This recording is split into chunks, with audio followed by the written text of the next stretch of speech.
All right, guys. You guys have been camping for weeks and weeks and weeks now, doing that camp circuit.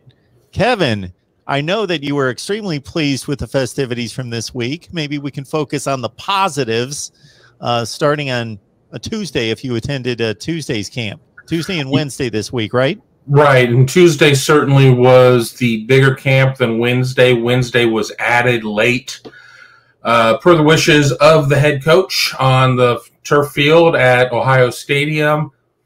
Much smaller in terms of known targets. You did have some guys that got invited back, but when you throw it together kind of last second, sometimes the list reflects that, and that's not taking anything away from Tegra Shabola, who was there in the morning session, or Braylon James, who was there in the afternoon session.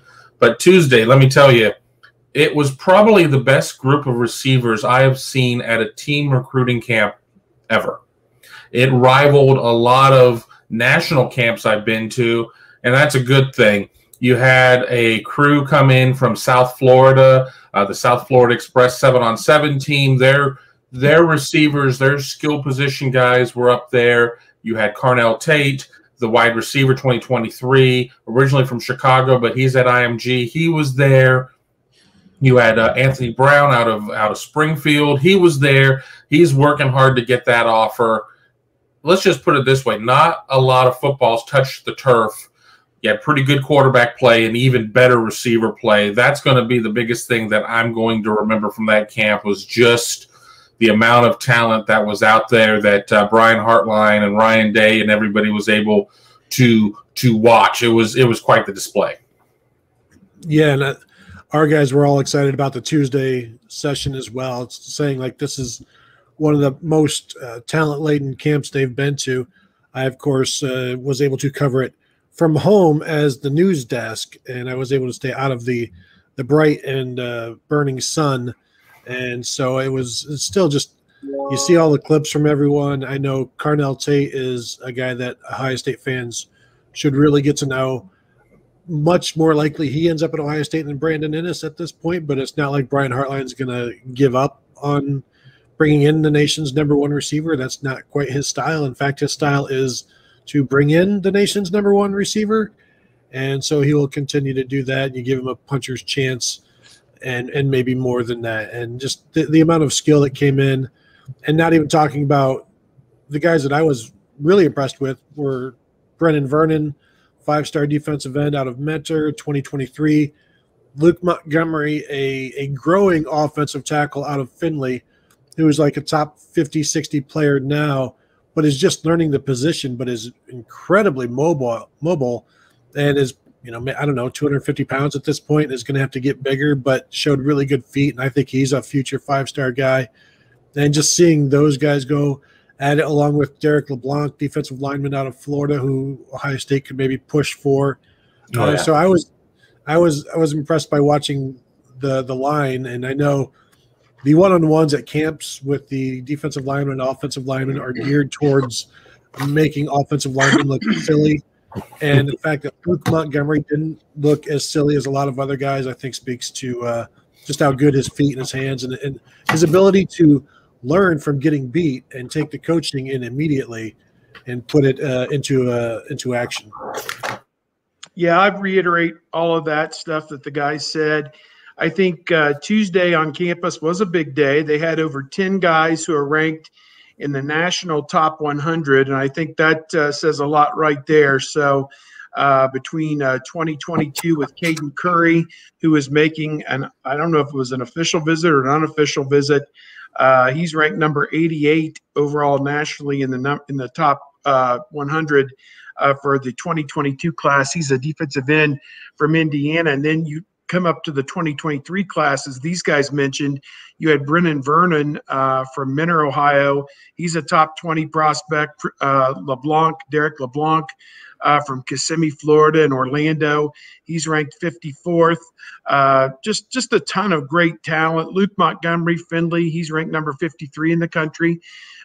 So an offensive lineman.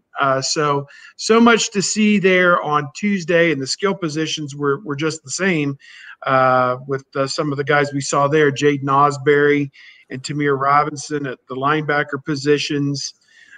Brandon Ennis, the number 7 overall player in the country at wide receiver. One of our guys said that Tennessee, other than the guys they have verbaled, they couldn't get anybody of note on the offensive line to come to their camp. So, I mean, when you hear that about a school like Tennessee, I know it's just an isolated anecdote. And then you hear that Ohio State had 10 of the top 100 players in a given class on campus on one day, with like 4 or 5 of them in the top 50. I mean, it just kind of speaks volumes for the job Mark Pantoni and the assistant coaches in particular have done to shake those trees and get those guys, you know, to get them to fall out of those trees and come to Ohio State and, you know, come and make those visits and attend the camp and work out. And so to me, it's been a tremendous month for Ohio State. You know, have the verbal commitments come in yet? No, not really. I think just Caleb Brown, the wide receiver from Illinois, and then the running back here recently who committed as well. Those are the only 2 so far. So a lot of work still to do to get guys committed for 2022 and really get 2023 off to a good start as well. I think it was interesting, Steve, you mentioned Tennessee's struggles. Let's not also forget that Ohio State just got a commitment from a Tennessee legacy in running back Dallin Hayden, whose father Aaron. That was the player whose name I couldn't think of. Yeah, played at Tennessee, and it just gives you an idea of how things are going for both programs right now. And to add to that, let's not forget that Bennett Christian is also a legacy as well. So Ohio State is definitely eating Tennessee's lunch along with its own in terms of the recruiting circuit. You know, I've had the opportunity to speak to Dallin at length before. I've had the opportunity to speak with Bennett, and you know, they certainly felt the lure and the pull to stick with the family business, so to speak. But Ohio State is just out there doing special things, and it would not surprise me to see other legacies follow in suit. Somebody like Jaden Osbury, maybe, probably not, but you got to go out and shoot your shot. Reggie Cobb Jr., Carl Pickens Jr., Peyton Manning Peerless Jr. Price Jr. There you go. Yes. They should have Peerless Price the first time. Let me throw this out there, too, and I may not remember the full list of legacies that were Ohio State legacies that I saw. Ricky Dudley's son was at the camp.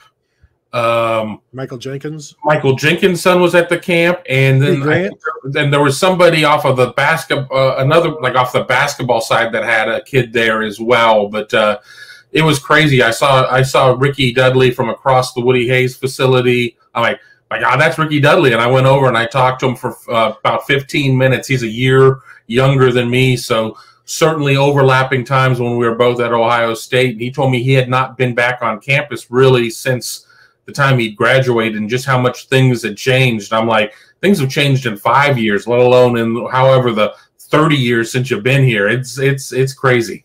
You tell them, whatever you do, don't go down High Street. You'll be destroyed. You'll collapse into a ball of tears. Yeah, Ricky, obviously, he was recruited to Ohio State, I want to say, by Gary Williams and Randy Ayers to play basketball, and maybe more Randy Ayers, I guess, and ended up, after 3 years of playing basketball, John Cooper and the guys got a hold of him over as a tight end, and he played 2 years of tight end at Ohio State and was eventually taken in the top 15 picks of the 1996 NFL draft, I think by the Oakland Raiders.